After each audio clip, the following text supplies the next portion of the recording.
Assalamualaikum warahmatullahi wabarakatuh. Hamdan li rabbil khassana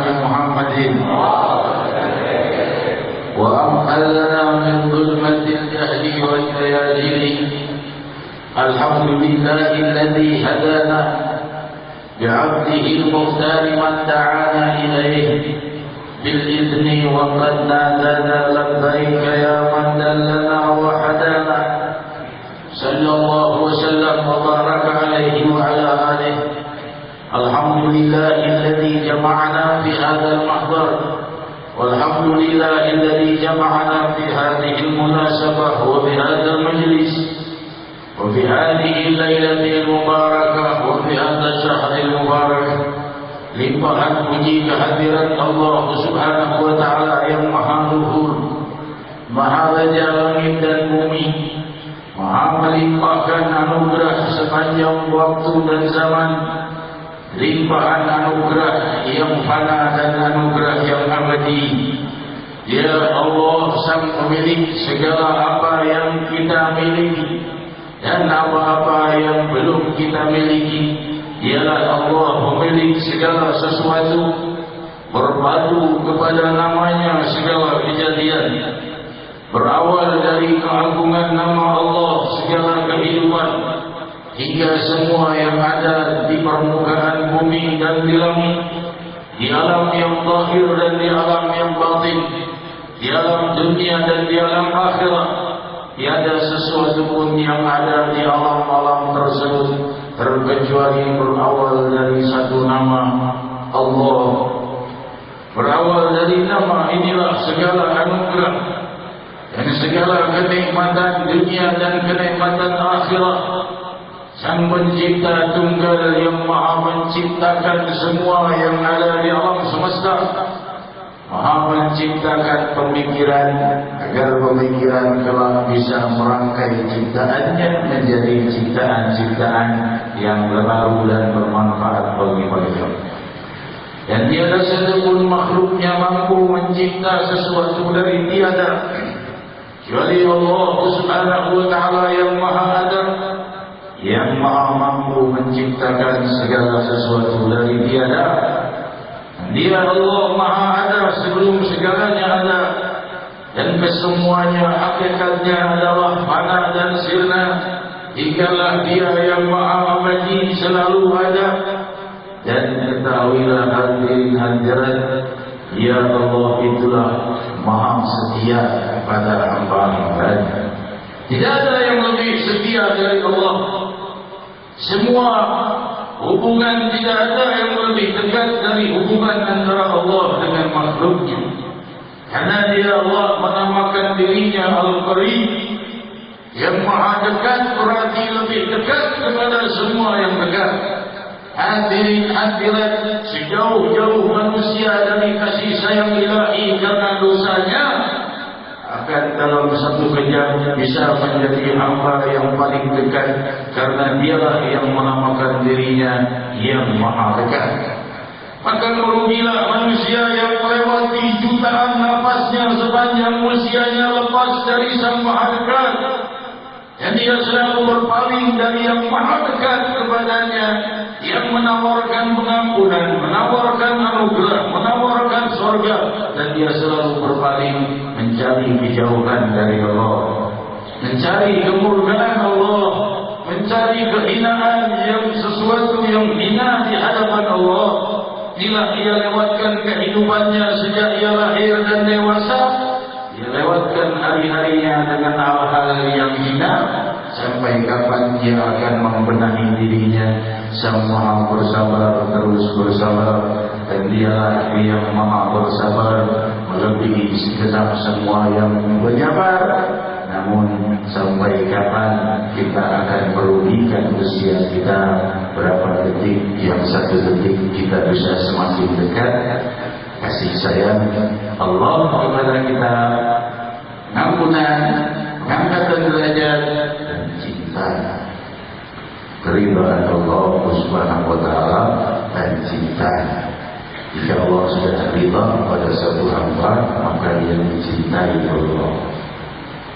Jika dia dicintai Allah, maka Allah perintahkan seluruh alam semesta mencintainya.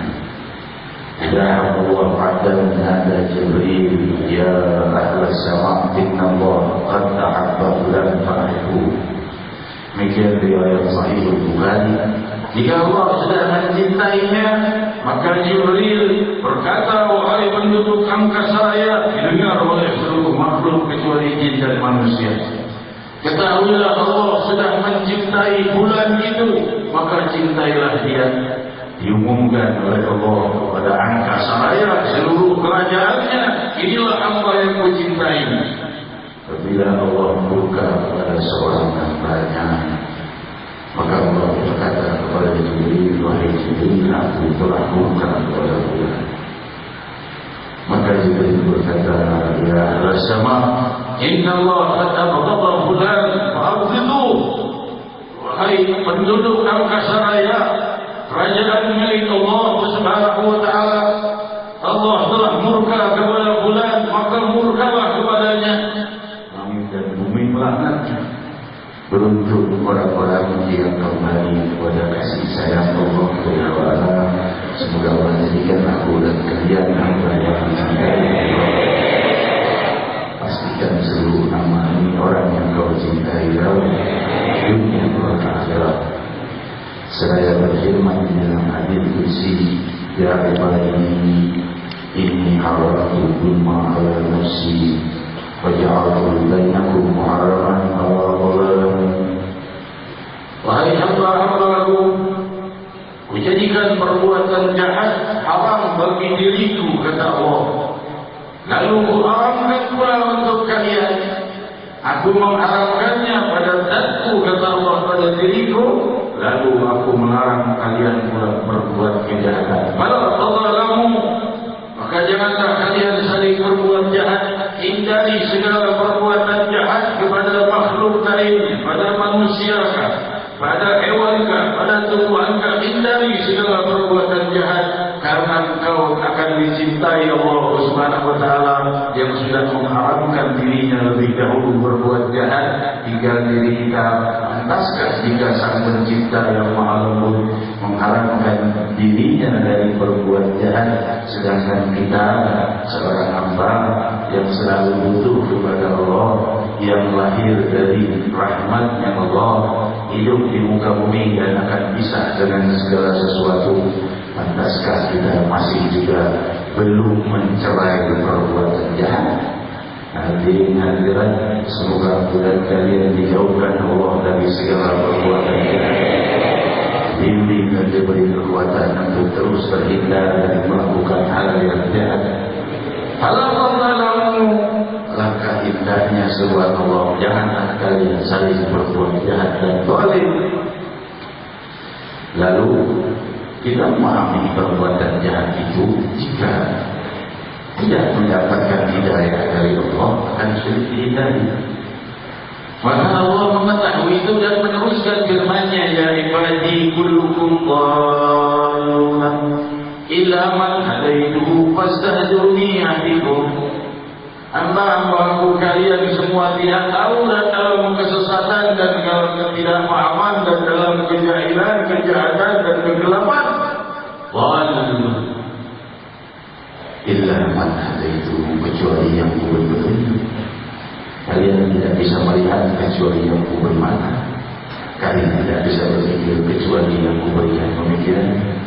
Maka beruntunglah kita yang telah diberi tuntunan oleh Allah Subhanahu wa taala untuk bisa melihat, dengan bicara, bergerak, berpikir, dan yang paling mahal dan indah adalah petunjuk kepada sang kembali kita untuk selalu bersama Allah dan di dalam gerbang keridhaan Allah Subhanahu wa taala. Pastinya itu jika kita merasa masih kurang petunjuk dari Allah, Allah berkata, "Fastahduni."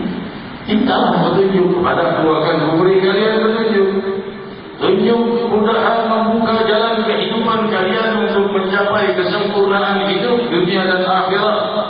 Dalam permasalahan dunia, dalam permasalahan akhirat, dalam permasalahan lahir ataupun batin. Fastahduni ahdikum. Mohonlah petunjuk padaku, beri petunjuk kepada kalian.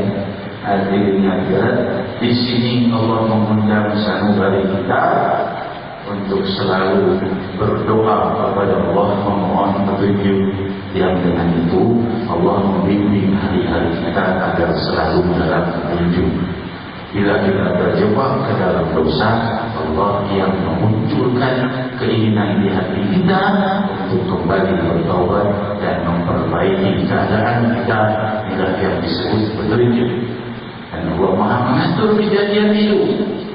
Sebagian orang mengeluhkan dirinya, aku terjebak dalam pekerjaan yang dilarang oleh Allah. Aku terjebak di dalam usaha yang tidak diridhai Allah. Tapi aku butuh nafkah dan aku terjebak dalam kebutuhan nafkah yang primer. Lalu tinggalkan pekerjaanku, maka aku akan terjebak dalam kejahatan yang lebih lagi. Kalau seandainya aku tetap di sini, kenapa Allah tidak beri aku kemudahan? Kau diberi lisan untuk meminta. Jika manusia bisa meminta kepada makhluk, mengapa dia tidak meminta kepada Rabbul Alamin? Hadirin hadirat, muncul banyak pertanyaan kepada saya di forum. Mereka yang terjebak dalam pekerjaan yang tidak diridhai Allah, berusaha selalu untuk mendapat pekerjaan yang lebih baik dan jangan berhenti berdoa. Selama pekerjaan yang tidak diridhai Allah itu bisa tinggalkan.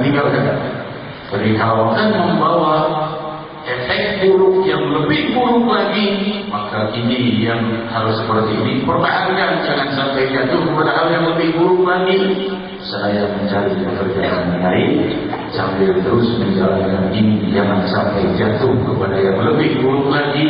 Yang dengan selalu doa dan munajat minta kepada Allah, Allah akan berikan kepadanya keluasan dan kemudahan. Itulah janji Rabbul Alamin sebagaimana firman-Nya, ya ibadi innakum tukhti'una bil-laili wan-nahar wa ana aghfiru dzunuba jami'a fastaghfiruni aghfir lakum ya ibadi kullukum ja'iun illa man at'amtuhu fastaghfiruni aghfirkum ya ibadi kullukum 'amalun illa man kasawtuhu fastaghfiruni nafsikum. Hadirin Allah Subhanahu wa taala berfirman dalam ayat kursi ini, wahai hamba-Hambaku, kalian berdosa siang dan malam. Innakum tukhti'una bil-laili wan-nahar. Yang Maha melihat semua perbuatan dosa kita. Tidak ada yang tersembunyi dalam penglihatan ilahi. Dia melihat semua dosa kita dan kejahatan kita yang terdalam di dalam hati yang terdalam sekalipun. Dan Allah mengetahui itu, innakum tukhti'una bil-laili wan-nahar.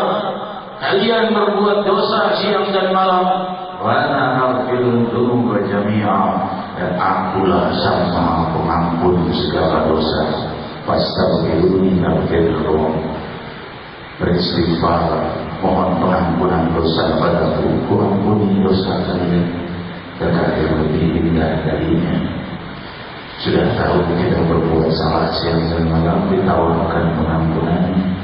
Hadirin hadirat yang dimuliakan Allah, wahai hamba-Hambaku, kata Allah, kullukum ja'i'un illa man at'amtuhu fastaghfiruni aghfirkum. Kalian semua ini tidak mempunyai pangan kecuali yang kuberi rezeki untuk mendapatkan pangan, maka mohonlah padaku akan kulimpahkan pangan pada kalian. Maksudnya apa? Pangan di sini bisa menjadi makanan yang zahir atau yang batin. Makanan yang kita usaha sendiri, kita dapat makanan tidak berdoa. Sebagian orang berkata demikian, tetapi bisa saja makanan yang berkat usahamu sendiri tanpa doa itu membawa mudarat dari diri. Barangkali akan menyebabkan penyakit kau makan jenis makanan ini, tambah makanan ini, efek buruknya pada tubuh jadi lumpuh kah, jadi stroke kah, jadi penyakit lainnya. Kenapa? Karena ia tidak berdoa kepada Allah dalam mengambil makanannya. Maka makanan yang datang kepadanya bukan membawa manfaat, tapi membawa mudarat. Karena tidak meminta izin dari Sang Pencipta. Fastaghfiruni aghfirkum. Mohon kepadaku makanan, kuberi kalian makanan. Allah sudah siapkan bumi, hewan, tumbuhan, matahari, hujan. Ini semua sudah diberi oleh Allah tanpa perlu kita minta lagi. Tapi mintalah kepada Allah kemuliaan dan makanan itu. Allah akan berikan kemuliaannya. makanannya sudah ada, pangannya sudah ada, tapi kalau kemuliaannya tidak diminta dan kebetulan tidak diberi oleh Allah kemuliaan itu kecuali dengan meminta, rugilah kita. Hadirin hadirat, kullukum 'alun illa man kasabtum fastaghsuni nafsikum. Wahai hamba-hambaku, kalian tidak mempunyai sandang apa-apa, tidak rumah, tidak sandal, tidak pakaian, tidak apapun kecuali yang kuberi. Kau mintalah kepadaku, akan kuberi kalian. Tidak terlalu jauh penjelasannya dari yang pertama, bahwa pakaian itu bisa berubah menjadi pakaian yang kita pakai, bisa juga bermakna pakaian yang batin, yaitu menutupi aib kita, menutupi dan melindungi kita dari sihir, dari fitnah, dari kejahatan, dari terbongkarnya aib-aib kita dan fitnahnya kita. Itu semua terlindungi dengan pakaian ilahiyah. Mohonlah kepada sang pemiliknya. Hal seperti itu akan sulit kita perbuat dan kita dapatkan kecuali jika diberi oleh Allah. Hadirin hadirat, siapa orang bisa terhindar dari fitnah? Orang paling baik pun Nabi Muhammad SAW terkena fitnah. Namun permasalahannya bukannya difitnah atau tidak difitnah, tapi efek yang muncul setelah fitnah, itulah yang berbahaya. Ya, orang dapat fitnah kecil saja, tapi fitnah kecil itu menghancurkannya. Ada orang yang terkena fitnah besar, tapi tidak berdaya apa-apa fitnah besar itu. Kenapa? Karena ada Sang Maha Pelindung yang melindungi. Hadirin hadirat yang dimuliakan Allah, Nabi SAW dikatakan fitnah yang sangat besar dan selalu muncul fitnah seperti itu.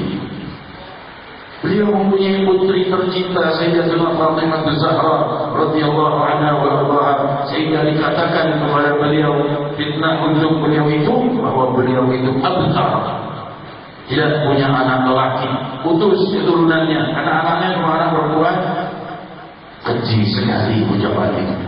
Yang menjawab Allah, inna atainaka al-kautsar, sungguh kami memberimu telaga al-kautsar. Atainaka al-kautsar fasalli li rabbika wanhar, inna syani'aka huwal abtar. Sungguh yang mengatakan kau itu putus keturunannya, dia yang putus keturunannya. Keturunan sang Nabi ada sampai sekarang 14 abad yang silam. Hadirin hadirat yang dimuliakan Allah, menunjukkan perlindungan ilahi dalam memberi kita pakaian yang melindungi kita dari fitnah, dari sihir, dari kejahatan, dari segala hal-hal yang merusak kita. Ini bila kita dapatkan dari Allah, maka akan beruntung dan mudahlah kehidupan kita. Hadirin yang dimuliakan Allah, Allah tadi berfirman, "Fastaghsuni nafsikum." Mohon padaku pakaian itu, akan beri kalian pakaian itu. Semoga Allah memakaikan kita penjagaan dari segala fitnah, penjagaan dari segala musuh-musuh kita, dan penjagaan dari orang-orang yang menginginkan kehancuran bagi kita. Semoga Allah memakaikan pakaian perlindungannya, pakaian rahmatnya, pakaian pengampunannya, pakaian keberkahannya, pakaian kebahagiaan dunia dan akhirat. Ya ibadi, innakum man tablughu dhurri innakum man tablughu nafsi fatanfa'uni wa lan tablughu dhurri fatadurruni. Hamba-hambaku, kalian ini, kata Allah, sebaik apapun tidak akan pernah bisa menambah manfaat bagiku. Wa lan tablughu dhurri fatadurruni. Dan kalian tidak akan pernah bisa untuk membawa mudarat dan merusak keadaan Allah Subhanahu wa taala. Allah dan Allah Maha Ada. Apapun yang kita perbuat tidak berubah keadaan Allah. Tidak membawa manfaat bagi Allah, tidak membawa mudarat bagi Allah. Allah perjelas lagi. Ya ibadi, law anna awwalakum wa akhirakum wa insakum wa jinnakum kanu ala atqa qalbi rajulin wahidin minkum mazada dzalika min fi mulki syai'an. Wahai hamba-hambaku, jika berkumpul seluruh jin dan manusia di antara kalian yang pertama hingga yang terakhir, dan kesemuanya mempunyai hati yang bertakwa dan baik, tidak satupun yang berbuat jahat, tidak bertambah kerajaanku sedikitpun. Ya ibadi law anna awwalakum wa akhirakum wa insakum wa jinnakum kanu ala afjari qalbi rajulin wahidin minkum ma naqasa dhalika min mulki syai'an. Wahai hamba-hambaku, jika seluruh kalian jin dan manusia yang pertama dan yang terakhir semuanya jahat dan tidak mempunyai sifat baik sedikitpun, tidak berkurang kerajaanku sedikitpun. Ya ibadi law anna awwalakum wa akhirakum wa insakum wa jinnakum qamu fi sa'idin wahidin fasa'aluni fa'ataitu likulli wahidin mas'alatan ma naqasa dhalika mimma 'indi illa kama yanqusul mikhyat idza udkhila al-bahr. Wahai hamba-hambaku, jika berkumpul kalian seluruh jin dan manusia yang pertama hingga yang terakhir di satu tempat yang luas, dan semuanya minta kepadamu, ada yang minta 1000 langit, ada yang minta 1000 arsy misalnya, maka aku beri semua yang mereka minta, tidak berkurang dari yang aku miliki kecuali seperti jagung berangkat di sebuah samudera. Hadirin hadirat, ialah Allah yang menawarkan kepada kita doa dan munajat yang tidak berkurang dari miliknya, walaupun Dia melimpahkan semua yang kau minta. Maka oleh sebab itu berdoalah dan Dia akan memberimu lebih dari yang kau minta. Dan Dia Allah Subhanahu wa taala memberikan apa yang kau inginkan atau yang lebih baik daripada apa yang kau inginkan. Inilah rahasia kedermawanan ilahi yang sering disalahpahami oleh orang dengan menganggap tiap kali aku berdoa Allah tidak pernah memberi. Demi Allah, jika dia sudah berhadapan dengan Rabbul Alamin, melihat anugerah-anugerah yang diberi Allah karena doanya tidak dikabulkan, sungguh ia akan bersujud syukur ribuan tahun kepada Allah atas apa yang Allah berikan lebih daripada apa yang dia minta. Hadirin hadirat yang dimuliakan Allah, sampailah kita kepada hadis mulia dari mana Rasul sallallahu alaihi wasallam memberikan penjelasan kepada kita al-halal bayyin wal haram bayyin wa bainahuma musyabbahat. Hal yang halal sudah jelas, hal yang haram sudah jelas. Di antara keduanya ada hal-hal yang syubhat. La ya'lamuha katsirun minan nas. Kebanyakan orang tidak tahu ini hal-hal yang syubhat. Mana hukumnya, haramkah, haramkah atau halalkah? Masih dijadikan ikhtilaf dan perdebatan. Tidak jelas halal dan haramnya. Maka Allah Subhanahu wa taala sallallahu alaihi wasallam menuliskan, "Faman ittaqa syubhat istabra li dinihi wa irdihi." Barang siapa yang menghindari perbuatan yang syubhat, syubhat itu tidak jelas halal dan haram. Ini haram atau halal ya? Saya beli makanan ini haram atau halal ya? Ini syubhat. Tapi jangan sampai syubhat itu terbawa kepada sifat was-was. Tidak boleh begitu. Masuk ke rumah tamu, bertamu, diajukan makanan ini, makanan ayam, malam tidak sembelih itu tidak. Jangan seperti itu. Kecuali kalau kita betul-betul masuk ke restoran orang-orang non-muslim, bisa curiga makanan yang ada di situ bisa syubhat semua. Kenapa? Karena barangkali tersentuh dengan hal-hal yang dilarang dalam Islam. Itu syubhat semua. Kalau sudah kelihatan hal jelas makanan haram itu ada, jelas haram. Tapi kalau seandainya tidak bisa kita buktikan kehalalannya 100% karena di restoran itu banyak makanan-makanan yang dilarang di dalam Islam, tidak tahu apakah terkena dirinya, apakah terkena sendoknya, apakah pakai dengan minyaknya dan lain sebagainya. Syubhat. Haram bukan, halal bukan.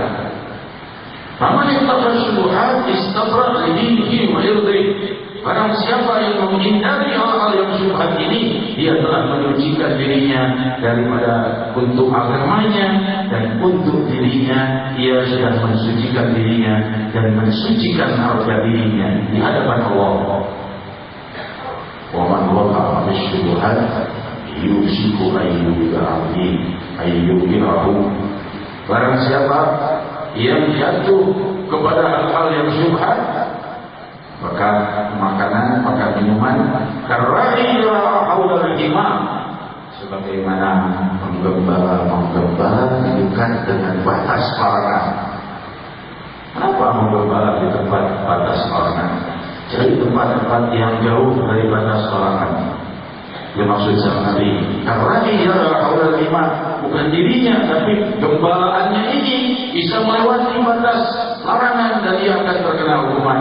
Maksudnya syubhat itu sangat dekat dengan haram.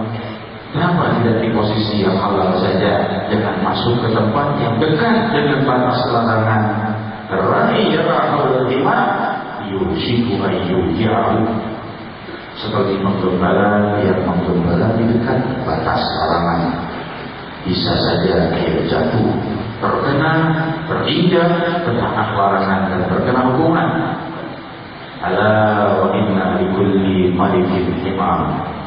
Rasul berkata, sungguh ketahuilah setiap penguasa itu mempunyai batas larangan. Apa batas dan larangannya? Inna himallahu ala wa inna himallahi ma'a himallahu fi ardihi ma'alimu. Batas larangan Allah di muka bumi yang miliknya ini adalah hal-hal yang diharamkan oleh Allah. Rasulullah SAW menyampaikan hadis ini agar kita berpikir, jangankan perbuat yang haram, yang syubhat pun usahakan kita mensucikan diri dari hal yang syubhat. Semoga Allah meninggalkan kita dari hal-hal yang haram. Semoga Allah menjaga pribadi kita untuk jauh dari hal-hal yang haram. Jika sulit, ada di antara kita sulit untuk menjalankan hal-hal yang halal, selalu terjebak pada hal yang haram, permudahlah wahai Allah agar kami selalu berada pada hal yang halal yang kau ridhai. Ala wa inna fil jasadi mudghah. Rasul meneruskan hadisnya, ketahuilah di dalam tubuh itu ada segumpal daging, maksudnya segumpal daging. Idza salahat salahal jasad kullu wa idza fasadat fasada jasad kullu. Kalau seandainya segumpal daging itu baik, maka baik seluruh tubuhnya. Kalau buruk, buruk seluruh tubuhnya. Apa itu? Allah yang qalb. Gumpalan daging yang dimaksud kata Rasul adalah hati. Hati sanubari ini seakan hanya gumpalan daging saja. Tapi kalau hati seseorang isinya penuh dengan kebaikan, seluruh tubuhnya baik, ucapannya baik, perbuatannya baik, tingkah lakunya baik. Ketika jiwanya penuh dengan kehinaan, ucapannya hina, perbuatannya hina, dan tingkah lakunya hina. Hadirin hadirat, oleh sebab itu Nabi SAW memberikan langsung kepada ujung daripada dasar pembenahan perbuatan kita, pembenahan kehidupan kita. Ingin mendapatkan kehidupan yang indah, ingin mendapatkan hari yang indah, ingin mendapatkan kehidupan dunia dan akhirat yang indah, perindahlah sanubarimu. Karena dengan memperindah hati ini akan indah tubuhnya, akan indah pekerjaannya, akan indah hasilnya, akan indah segala-galanya. Kenapa? Dia menyimpan cahaya yang maha indah di dalam jiwanya. Semoga Allah memperindah jiwa kita, memperindah sanubari kita, yang dengan itu terperindahkanlah seluruh jasad kita, yang dengan itu terindahkanlah kehidupan kita. Ya Rahman ya Rahim, kami bermunajat kehadiranmu, mohon kepadamu lebih dengan sepenuh permohonan, sebagaimana Kau telah mengharamkan perbuatan zalim dan jahat atas dirimu, dan Kau haramkan pula atas kami, jauhkan kami dari segala hal yang haram. Tapi sebagaimana Kau telah katakan bahawa kami semua berada di dalam ketidakfahaman, kecuali yang Kau beri petunjuk, maka curahkan pada kami petunjuk seindah-indahnya dalam setiap ucapan, dalam setiap gerakan, dalam setiap pemikiran. Bimbing kami di harakatina wa sakanatina, ya Rahman ya Rahim. Nas'aluka bismillahil harakati wa sakanat wal kalimat wal iradat wal khabarat min asy-syukuki wal dunun wal awham as-sa'ati rahil wujud wa an muqawalatil ghuyub. Wahai yang maha mengasih dan maha penyayang, kami memohon penjagaan dalam segala yang kami semua gerak-gerik kami, dalam semua lintasan pemikiran kami, dan dalam segala apa yang mengguncang jiwa kami dari kewaswasan, kerisauan, kesedihan, kegundahan. Kami titipkan kepada Murni segala apa ini, kepada pintu cahaya keindahan, agar Kau benahi, wahai yang maha mengasuh kami sebelum kami lahir ke muka bumi, wahai yang maha mengasuh kami dengan kehidupan sempurna ketika kami dalam kehidupan dunia, wahai yang maha ada setelah kami wafat, yang masih bersama kami setelah kami ditinggalkan oleh seluruh keluarga dan kerabat. Wahai Allah, wahai nama yang maha ada dan tiada pernah sirna, munculkan cahaya keagungan nama-Mu pada sanubari kami, ya Dzal Jalali wal Ikram. Wahai yang maha indah, wahai yang maha bercahaya, wahai yang maha luhur, wahai yang maha melimpahkan anugerah, wahai yang maha mengasuh dan menjaga, ya Dzal Jalali wal Ikram. Jagalah kami dari hal-hal yang haram, lindungi kami dari segala hal-hal yang Kau murkai, dan selalu kami jagalah dalam keadaan yang halal. Jauhkan kami dari terjebak terhadap hal-hal yang haram. Ya Rahman ya Rahim, faqulu jami'an ya Allah, ya Allah, ya Allah, ya Allah, ya Allah, ya Allah, ya Allah, ya Allah, ya Allah, ya Allah, ya Allah, ya Allah, ya Allah, ya Allah, ya Allah.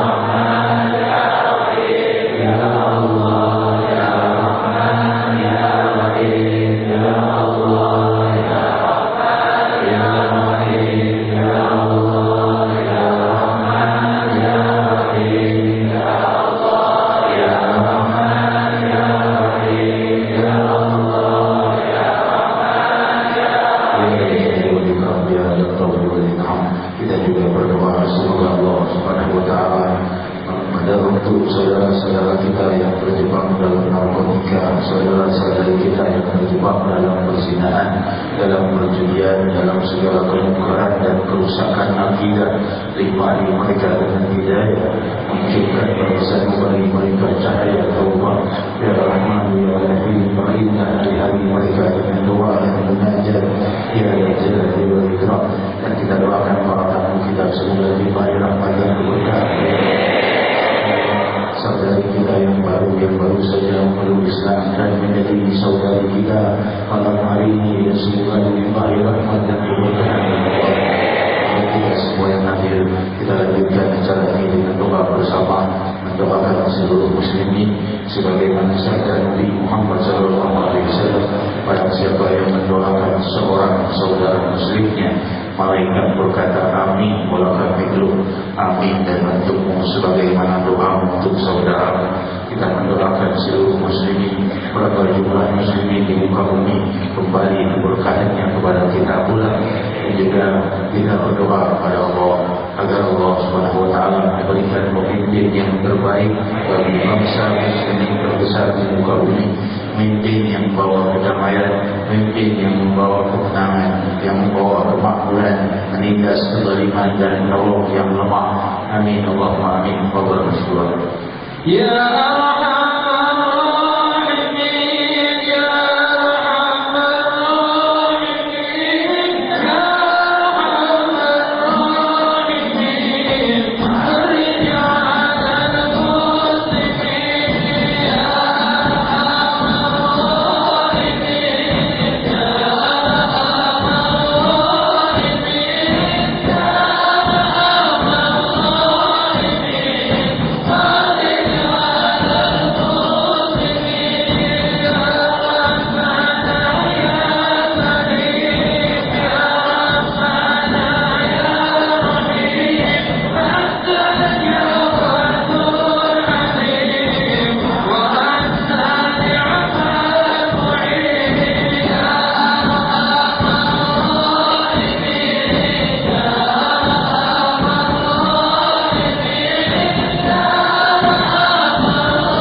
bagi yang minta nama untuk putranya, nama yang saya aturkan Muhammad Najmul Ridha.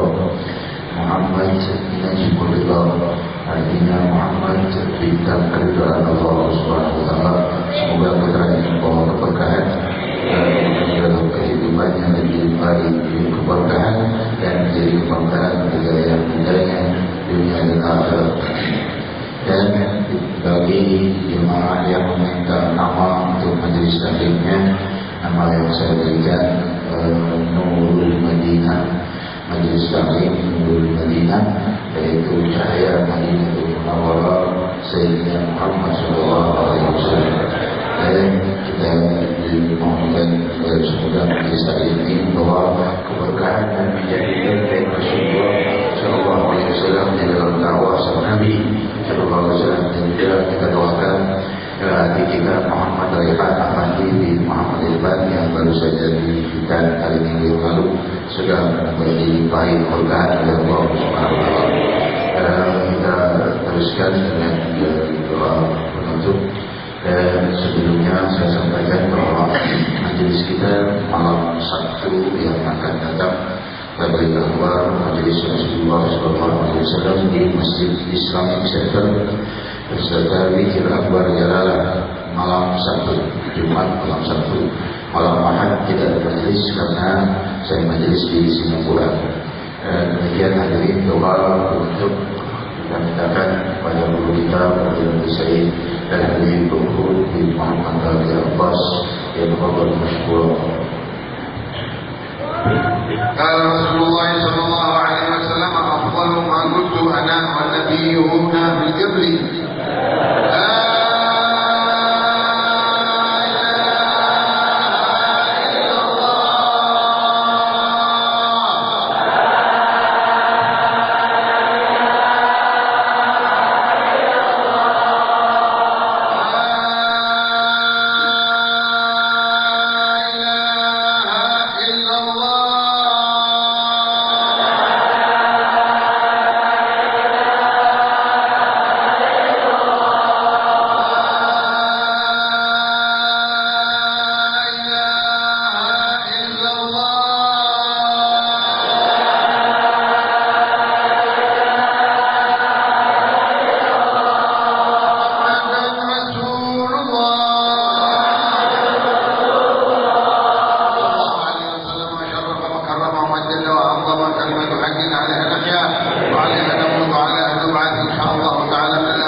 وارزقنا النظر إلى وجهك الكريم برحمتك يا أرحم